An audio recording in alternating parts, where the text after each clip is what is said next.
अस्सलाम वालेकुम क्लास, उम्मीद है आप तमाम लोग खैरियत से होंगे। आज हम अपना प्रोजेक्ट मैनेजमेंट का 8th lecture online lecture start करने जा रहे हैं।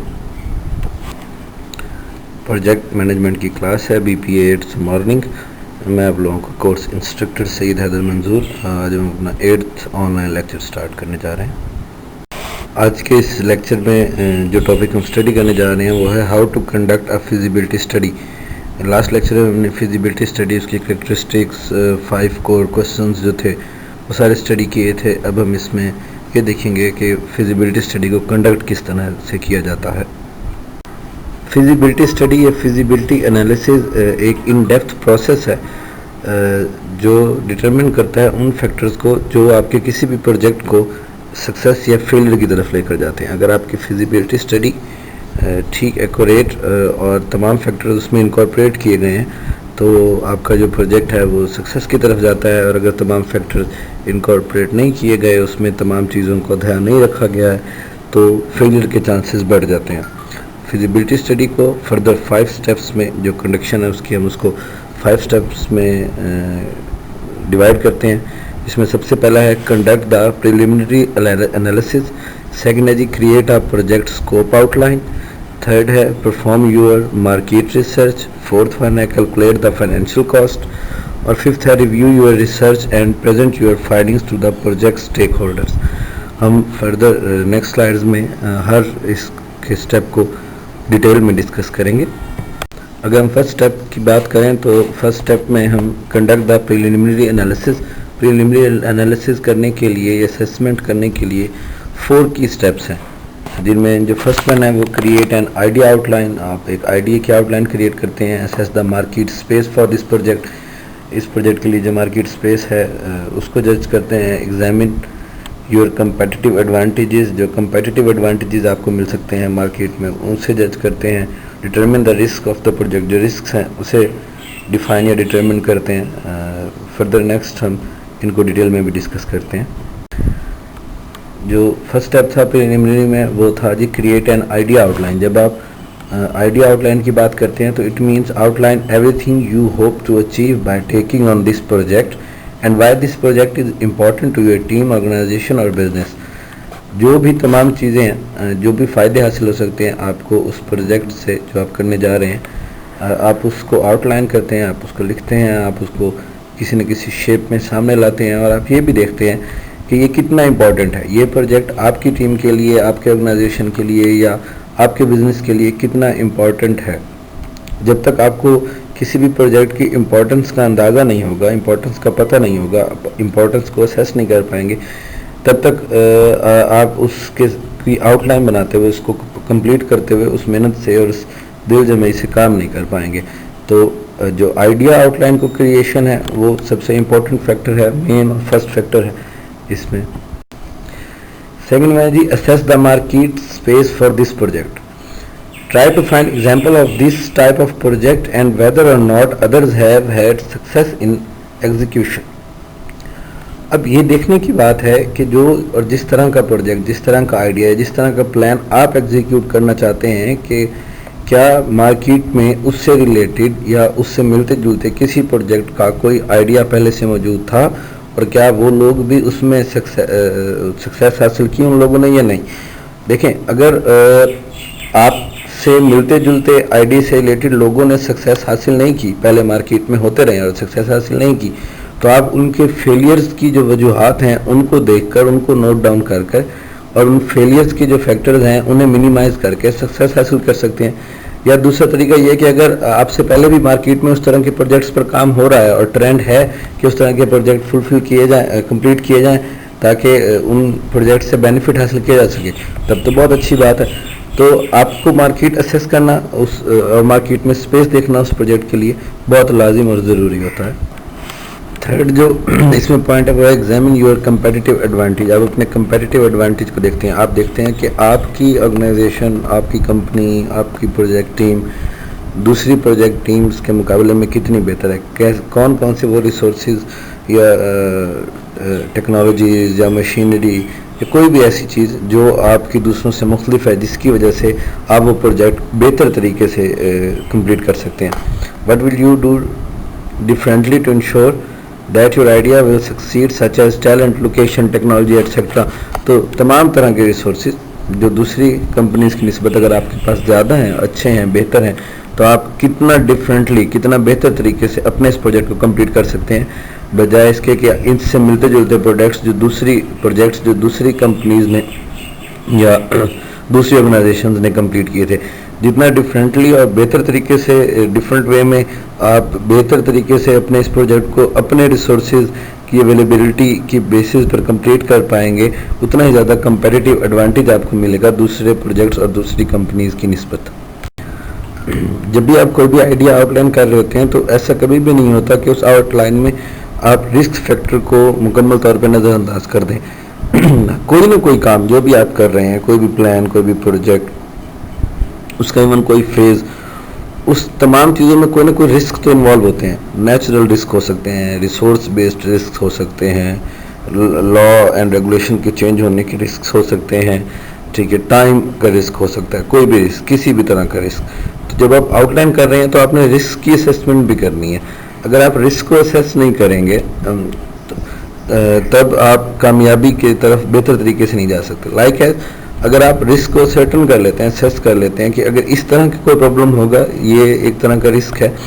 लेट्स सपोज अगर आप कहते हैं कि अगर आपकी लेबर फोर्स किसी एक ख़ास फेज़ में जाके कम हो जाएगी, अगर आपने ये रिस्क पहले से असेस कर लिया है तो इस रिस्क को मिनिमाइज़ करने के तरीके भी आपके पास फिर होंगे। दो तरह के रिस्क होते हैं, एक डाइवर्सिफाइबल रिस्क होता है, एक नॉन डाइवर्सिफाइबल रिस्क होता है। मीन्स के एक तरह का रिस्क ऐसा होता है जिसे आप चाहें भी तो उसे कम नहीं कर सकते, वो आउटसाइड द ऑर्गेनाइजेशन या प्लान या प्रोजेक्ट होता है, जो इनसाइड द होता है। जैसे कि हमने आपकी लेबर फोर्स की बात की, मशीनरी की बात की, कम हो सकती है किसी वक्त में। तो ये वो रिस्क हैं जिनको आप असेस करने के बाद इलिमिनेट करने की कोशिश कर सकते हैं। तो रिस्क की असेसमेंट बड़ी ज़रूरी है किसी भी प्रोजेक्ट के लिए। जब आप अपना ये फर्स्ट स्टेप कंप्लीट कर लेते हैं प्रीलिमिनरी असेसमेंट का, तो उसके बाद आपको एक बेटर आइडिया हो जाता है कि आपने अपने इस प्रोजेक्ट को फिजिबिलिटी को कंटिन्यू करना है या नहीं। अगर कोई इनसरमाउंटेबल मीन्स के इम्पॉसिबल रिस्क, ऐसे रिस्क जो पास नहीं हो सकते, जो आपको हर सूरत में फेस करना ही है, अगर वो कोई ऐसे रिस्क आपके सामने नहीं आते हैं फर्स्ट स्टेप में जब आप प्रीलिमिनरी असेसमेंट कर रहे होते हैं, तो आप फिर फर्दर जो फिजिबिलिटी की स्टडी है उसकी तरफ मूव ऑन होते हैं। और अगर आपको कोई रिस्क लगते हैं तो आप यहीं रुक जाते हैं और पहले उन रिस्क की असेसमेंट करके, ठीक है, उनके लिए कोई बेहतर रास्ता निकाल के फिर आगे चलते हैं। जब फर्स्ट स्टेप आप कंप्लीट कर लेंगे तो सेकंड स्टेप आपके पास आएगा कि आपने अपने प्रोजेक्ट की स्कोप आउटलाइन क्रिएट करनी है। स्कोप आउटलाइन के लिए 5 फिजिबिलिटी क्वेश्चंस हैं, इनको हम लास्ट लेक्चर में भी डिस्कस कर चुके हैं, जिसमें सबसे पहले था कि अपने प्लान की टेक्निकली फिजिबिलिटी को चेक करते हैं। टेक्निकली मींस कि क्या टेक्निकल सपोर्ट जो उस प्लान को कंप्लीट करने के लिए चाहिए आपके पास मौजूद है या नहीं है। क्या ये प्लान लीगल है? लीगल से मुराद ये है कि वो तमाम लीगल डॉक्यूमेंट्स या आप लीगली इक्विप्ड हैं उस प्लान को कंप्लीट करने के लिए। इलीगल काम तो आप कभी भी नहीं कर सकते किसी भी प्लान के लिए, प्रोजेक्ट के लिए, लेकिन इट मीन्स के जो प्लान आप करने जा रहे हैं, जो लीगल रिक्वायरमेंट्स हैं, जैसे कि किस तरह की सेफ्टी इक्विपमेंट्स आपने यूज़ करने हैं और बाकी तमाम चीज़ें, क्या वो तमाम चीज़ें आपके पास अवेलेबल हैं? Is this plan operationally feasible? क्या आपके पास इतने रिसोर्सेज हैं पैसे की सूरत में कि आप इस प्रोजेक्ट को कंप्लीट कर सकें? Feasible with in a reasonable period of time, क्या ये प्रोजेक्ट उस टाइम पीरियड में कंप्लीट हो सकता है जो आपने प्लान कर रहे हैं या नहीं हो सकता? क्योंकि जो फिजिबल टाइम पीरियड है उसी के थ्रू ही आप कंपेटिटिव एज भी हासिल कर सकते हैं। और इकोनॉमिकली फिजिबल मीन्स के जो रिटर्न या प्रॉफिट्स उस प्रोजेक्ट से हासिल होंगे वो कम से कम इतने ज़्यादा हों कि वो अपनी कॉस्ट को, प्रोजेक्ट अपनी कॉस्ट को उसमें ज़रूर कवर कर ले। इन 5 कोर क्वेश्चंस के साथ आप बेसिक आउटलाइन अपने प्रोजेक्ट की कंप्लीट कर सकते हैं फिजिबिलिटी रिपोर्ट में, और आप प्लान कर सकते हैं कि अब आपकी क्या पोजीशन है, किस स्टेज पर आप हैं, आप अपने प्रॉब्लम्स को, प्लान को किस तरह सॉल्व कर सकते हैं, किस तरह एस्टिमेशंस करेंगे आप, और क्या आप वो तमाम रिक्वायरमेंट्स जो उस प्रोजेक्ट को कंप्लीट करने के लिए चाहिए आप उन्हें फुलफिल कर सकते हैं या नहीं कर सकते, ताकि प्लान को कंप्लीट करके, सक्सेसफुली कंप्लीट करके जो गोल भी आप उसे अचीव करना चाहते हैं आप उस गोल को अचीव कर पाएँ।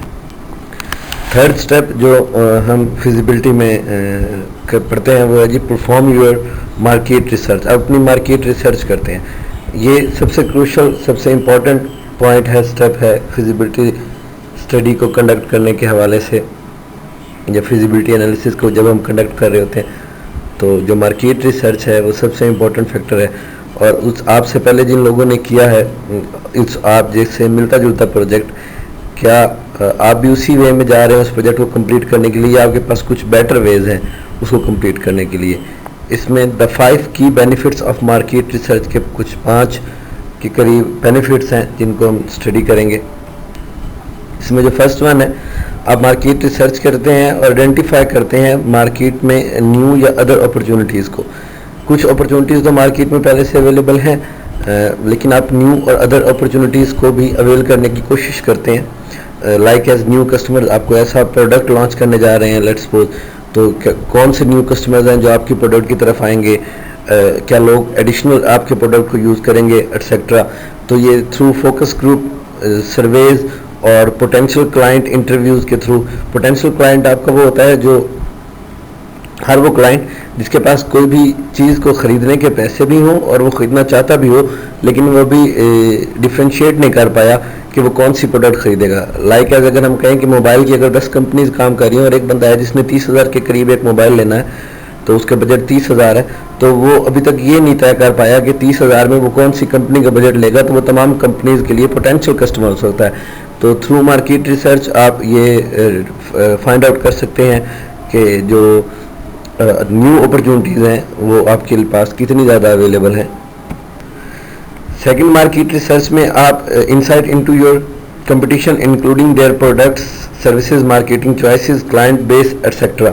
आप ये देखते हैं कि जो कंपेटिटर्स हैं मार्केट में वो कौन कौन से हैं आपके, आप किन को कम्पीट करने के लिए जा रहे हैं। आप जिनको कम्पीट करने के लिए जा रहे हैं, क्या आपकी प्रोडक्ट्स उनसे ज़्यादा बेहतर हैं, आपकी सर्विसेज उनसे ज़्यादा अच्छी हैं, वो कौन सी मार्केट चॉइसेस को यूज़ कर रहे हैं, वो कौन सी क्लाइंट बेस को यूज़ कर रहे हैं आपके कंपेटिटर्स, ताकि आप compete बेहतर तरीके से कर पाएँ।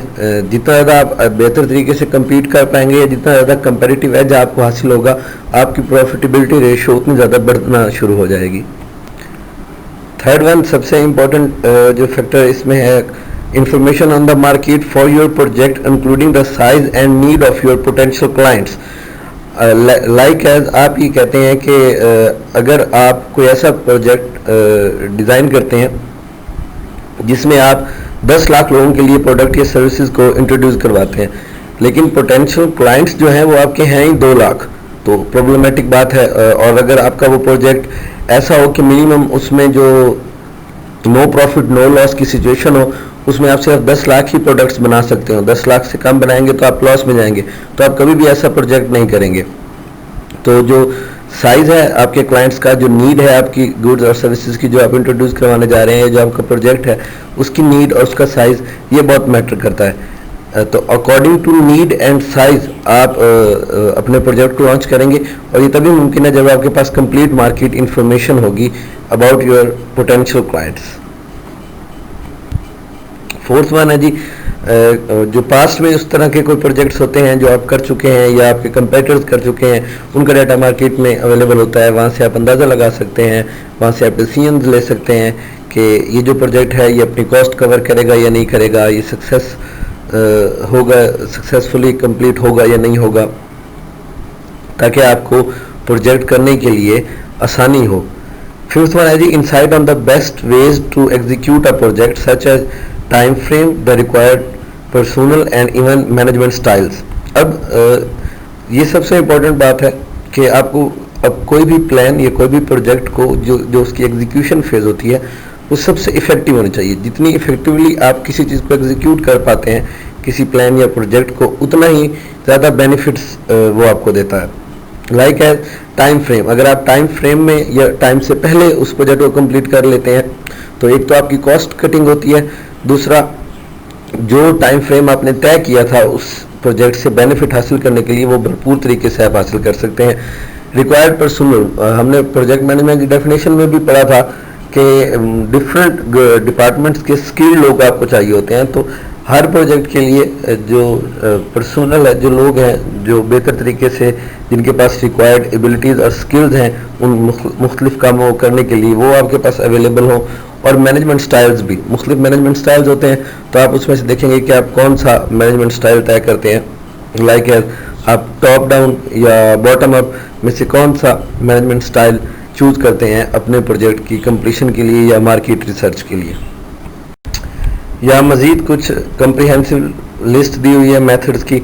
आप फोकस ग्रुप के थ्रू, सर्वेज के थ्रू, पर्सनल इंटरव्यूज़ के थ्रू, ऑब्जर्वेशन अदर ऑर्गेनाइजेशन का या डाटा जो मौजूद होता है उसके थ्रू, सोशल मीडिया के लिसनिंग के थ्रू, या पब्लिक डोमेन डाटा जो आपके पास अवेलेबल होता है उसके थ्रू अपनी मार्केट रिसर्च को बेहतर तरीके से कंप्लीट कर सकते हैं। Whichever method you choose, be sure that your research answer the 5 feasibility questions once you are done. तो कोशिश आपकी ये होनी चाहिए कि जो फिजिबिलिटी 5 क्वेश्चंस आपने तय किए थे, जो भी रिसर्च डाटा हो वो आपके कम से कम उन 5 फिजिबिलिटी क्वेश्चंस का आंसर कर रहा हो, ताकि आपको डिसीजन लेने में आसानी हो।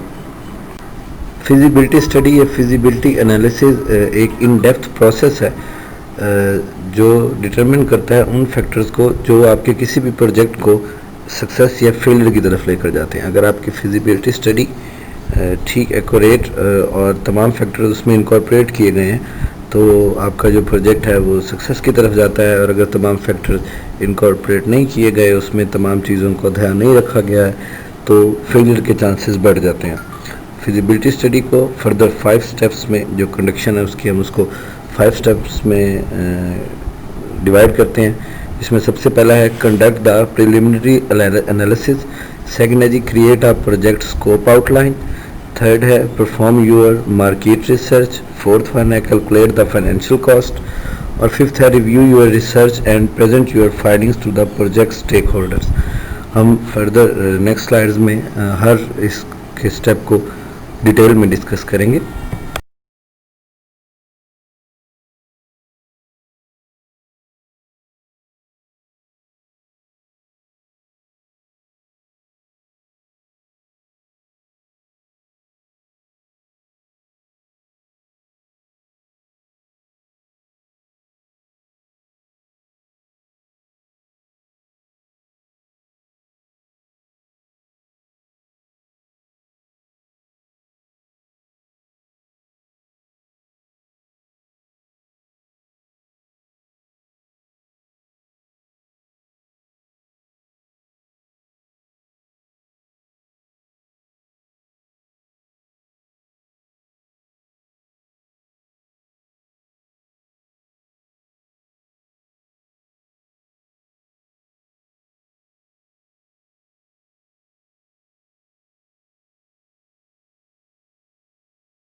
फिफ्थ एंड जो लास्ट हमारे पास स्टेप है, आप रिव्यू करते हैं अपनी रिसर्च को और प्रेजेंट कर देते हैं अपनी फाइंडिंग्स, जो भी प्रपोजल बनाते हुए फिजिबिलिटी बनाते हुए आपने चीज़ें फाइंड की हैं वो प्रोजेक्ट के स्टेक होल्डर्स को, वो तमाम लोग जो कंसर्न होते हैं उस प्रोजेक्ट के साथ।